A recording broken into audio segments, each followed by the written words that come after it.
Well, hello everybody. It's Gary again from Lantana Removal, Queensland. Um, Thank you for joining us today. I'm just taking a small flight over a job we did recently where this material is choking out a large area of forested material. One of the big problems that we're facing more in Australia is that it's not just Lantana, although you'll hear me continuously talking about Lantana. It actually is now about four or five different materials that are travelling along with Lantana that create the biggest threat to our ecosystems, especially where they have large scale access to water.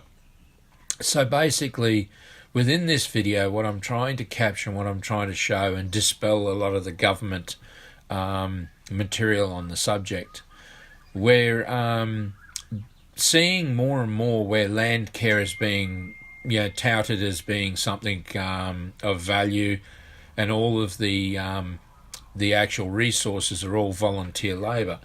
If you were actually paying for that work to be done, they're about 10 times more costly than what our costs are to do any of the works, and they will never be as productive as what we are across the ground, especially in the terrains that we operate in, because routinely we operate in 20 to 30 degree terrains, which is a lot of the stuff where the government says this work can't be done. It's not successful. There's too many dangers and problems within it. But these footage show clearly what we can attain as the results, and actually leave the surface area of the terrain left intact, with the leaf litter and with the material still there to be able to result in the rehabilitation of the areas. This is not a joke, these sorts of infestations. These people, like many farmers, have moved off the land through a period of time where it wasn't economical, or family life took over and they decided to go in a different direction. And they've come back to their property, many, many years later, and, realised how beautiful and how wonderful the property is. But they've got this massive problem with this material taking over their land and destroying their ecology. It's one of the things that we like to work with to try and minimise the cost and maximise the outcomes. That cattle play a big part, and it's one of the places that the government has victimised farmers and also done a lot of damage to the relationships between the ecologists, greenies and farmers. And I had to say the other day to a farmer, you know what, I've listened to you for an hour, and I hate to say this to you because they get cranky when you say it, you're actually a greenie. Well, he burst out laughing, because there is so much of a divide placed there by the government. You look at this material and nothing has been through that area. Right? They say, oh, something uses it, something lives in it. There are pigs and things like that will punch holes in this material, and they use the seclusion and the impenetrability of this material to protect themselves, and they actually live in a clearing, usually within that area over the back of that type of material. Now, but they don't use it, right? Other animals don't use it to access the land or to do things with the land. And I'll show you in some of the picture footage. You can see underneath this stuff that there is no movement in that leaf litter at all under many, many areas of this terrain. It's an absolute lie by the Department of Primary Industries and the DAF and the rest of the biosecurity that this is the way they see it. But this material, when it hooks up with three of its mates here, climbs these trees, and you'll see later on further down the hillside here where it actually pulls over the crown of the trees, and that gets it to be anywhere from say 10, 12, 15 feet off the ground, and then it's just like throwing petrol on it, and boof, up it goes, up the canopies. And when you burn it off, you burn the canopies out of the trees, and you do a huge amount more ecological damage. And it's something that the government doesn't want you to hear and doesn't want you to see, because it really affects the stories that they're trying to portray of why you shouldn't remove too much of the material or anything else. And my 40 years of experience says get the whole lot out. Do it in one hit, borrow the money, and get it done. See, there's a little thoroughfare there, just where something's gone inside of the canopy, but there's no continuous track. Now, this is just sitting right next to me. This is how intense it gets around you as you move through this terrain, trying to create an ecosystem that can work with it. But, you know, this canopy, as it pulls these trees down, is just absolutely decimating to the ecology. And it's the link between cat's claw and cockspur and a couple of other vine groups that turn into a super cell that just destroys this ecology. And it will get up into the canopies, and it has done here. So pulling it down is labour intensive and getting it out of the way. But you have a look under this stuff here in these shots. Nothing's been under that leaf litter. Nothing's been walking through those areas. Now, they're not great photos. I'm not a fantastic filmographer or whatever they call them, but you can see nothing's been underneath that canopy for years. And that's how steep the terrain is. You can't even walk up that terrain properly, and yet we've cleared all the lantana off those surfaces. And the surfaces are intact. The leaf litter is still sitting there. That's looking downwards. That's how steep this terrain is and how massive the overgrown canopy is. And it just chokes out all light, and that's, you know, that then just destroys every part of the ecology. With this now, the cattle can move through these areas, graze them, they can reseed them, and the whole terrain surface is still left perfectly as it was. And that's a huge part of what our ecological ethos is to do as little damage and be systematic about what we remove as we remove it, to give the best possible results. Now here you'll have to be a little patient because I've got to fly the drone, and I'm actually flying the drone within the canopy of the trees here. So it is like threading a needle through a haystack. It is very, very intensive work, but nothing gives you the overall view of what the surface is left like after the material's been removed and ready to be seeded. Now the cattle come through here. They already do. They fossick around. It's actually beautiful to watch how cattle interact with the ecology there, and they will help to manage this material from this point on. And our sole important part of our job is to try to deliver the most cost-effective solutions to people that they now can come through here and they can do a little bit of brush cutting or whatever they need to do to manage this surface. Now, we can go deeper and more intensive in the removal process of this material, but there's a certain level that you've got to balance between the cost and how intensely you remove the material and actually being able to get people to physically be able to get access to this terrain and then manage it by hand after that section. So that's what we are about, solving those issues and delivering those outcomes. But you look at that, you see nowhere where the ground is scariffed and, you know, torn up, and yet this is highly effective because the seed bed is not here anymore. The seed bed's been long since washed down those creeks, and that's why it travels by water, and why we must alter the way that we go after this material to understand the processes and movement of it. So much money is wasted in playing games down on the flat country when no effort, no money is spent on eradicating this material from this high country. This is where they failed every time that governments and councils ever play games with this, and the scientists came along and said, oh, no, well, it's a 4-year seed bed, and that's why they've not been effective. I clear this material off surfaces like this, and 3 to 5 years later, there's zero comeback. Okay?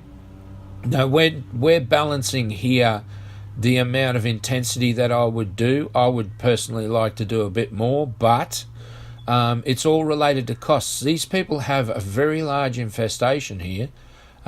This is only part of it. So they're not wealthy people the same as many other people aren't, and we've got to balance those issues. People are far better off doing this level of works Now, I'd ideally like to move this material off this terrain and then process the material, but the costs of properly processing this material do escalate considerably. So I headbutt this vine here, as you'll see in a second, and lurch back from it. That's how close I'm flying to things, trying to get through little windows to show you actually the footage of what the truth of this material is like and how it absolutely decimates some of the most beautiful country. You have to see this. This below us here, as we're going through, I'm already over it, is the most gorgeous rocky outcrop. It is stunning.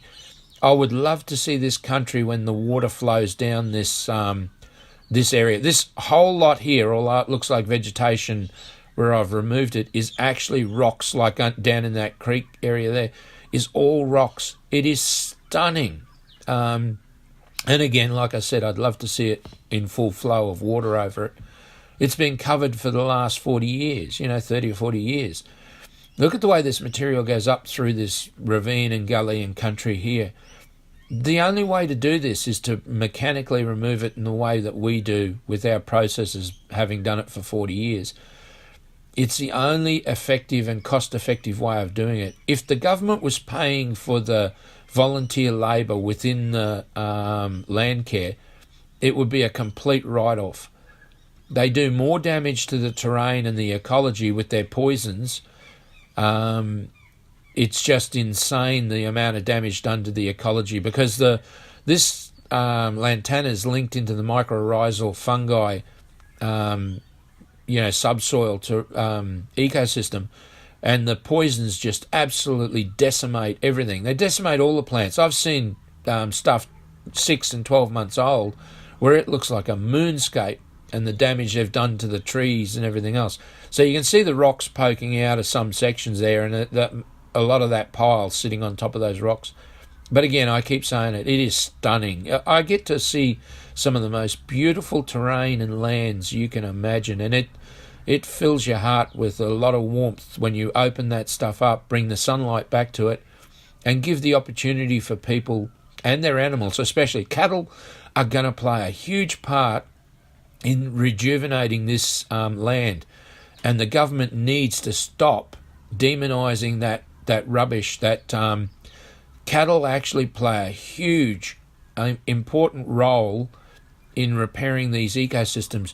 For us to run equipment, machinery through that sort of terrain, it's not friendly to tractors. All those rocks and the uneven nature of the ground underneath that means that to try and drive down that and be safe is really dangerous. So cattle that can walk and cover all terrains, there's the key to keeping it cheap or cheaper, and to achieve the results. And as they're travelling through them, fossicking, they're manuring the subsoil and investing in the new growth that will take over. And then the owners don't have anywhere near as much of a investment in managing the terrain after we've been through and after we've delivered these outcomes. So this is a small amount of what we do. Look at all the leaf litter still in place, and yet all the materials there and stacked. Now, again, I'd say I would like, in a perfect world, to load that material up and to move it up to somewhere and process it. Then I would like to actually compost it and reapply it over the terrain with seed included.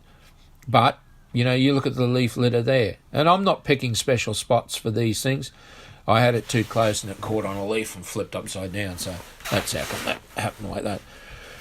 But that's the thing that we really want to develop for people to understand. We can be training people to operate machinery in these sorts of terrains and to be able to do it safe with the amount of years of experience that we've been doing. So our consultation process, if people choose to spend the money for that, which is not cheap, we can develop plans and things like that, but you're going to have to spend, on average around $200,000, $300,000 on machinery, and then you're going to have the skill set to be able to operate that machinery. Or you might have, and I'm not saying that is the price here, you might have a $100,000 problem, and you pay that once, and we go through and clean all that material out, and then you start with a clean slate, and you can definitely process that. Now look again, look at the terrain still covered in the material, in the leaf litter and the material that it needs to rebuild. Now when they poison the stumps and poison the stuff, they end up destroying the subsoil life, and once again it's horrific to see what that does to the ecology 12 months, 2 years later. Whereas by the time we've been through and we're out of this system, this stuff starts to re-establish the actual ecosystem itself. A lot of the damage done in these situations is done by the light being removed, and that's really got a lot more to do with the 3 or 4 different plants linking up with Lantana and climbing so high and then drowning all the light out that nothing else can establish underneath it.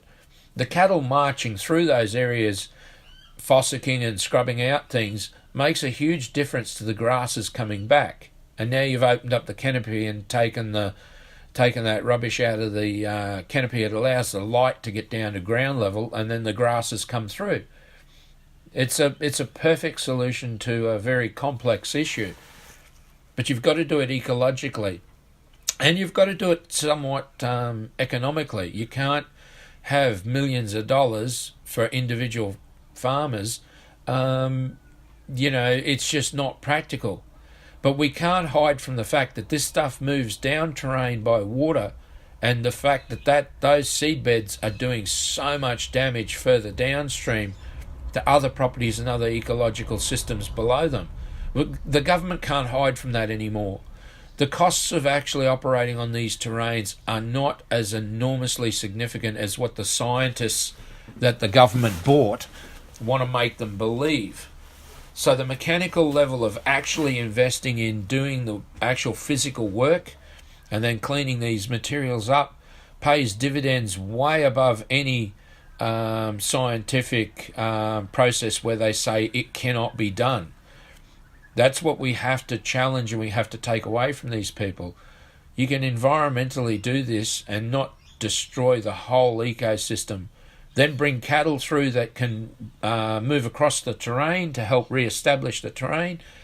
We need more people and more animals back in the environment, and this stuff would not happen. This is happening because the land is being left way too long without proper support. So thank you for joining. Please take away from this what you want to. Please enjoy. I hope you did. Try to show the best I can, but it's not always easy to fully show the things. Anyway, Lantana Removal Queensland, 0449 986 880. We're in Queensland in Narangba. We operate all over the state, and we will operate all over the country as need be. Please like our Facebook page. Please drop into our website. Thank you again. I'm Gary, and my son works with me, Joel, and we'll catch you on the next film. Thank you for that. Bye-bye.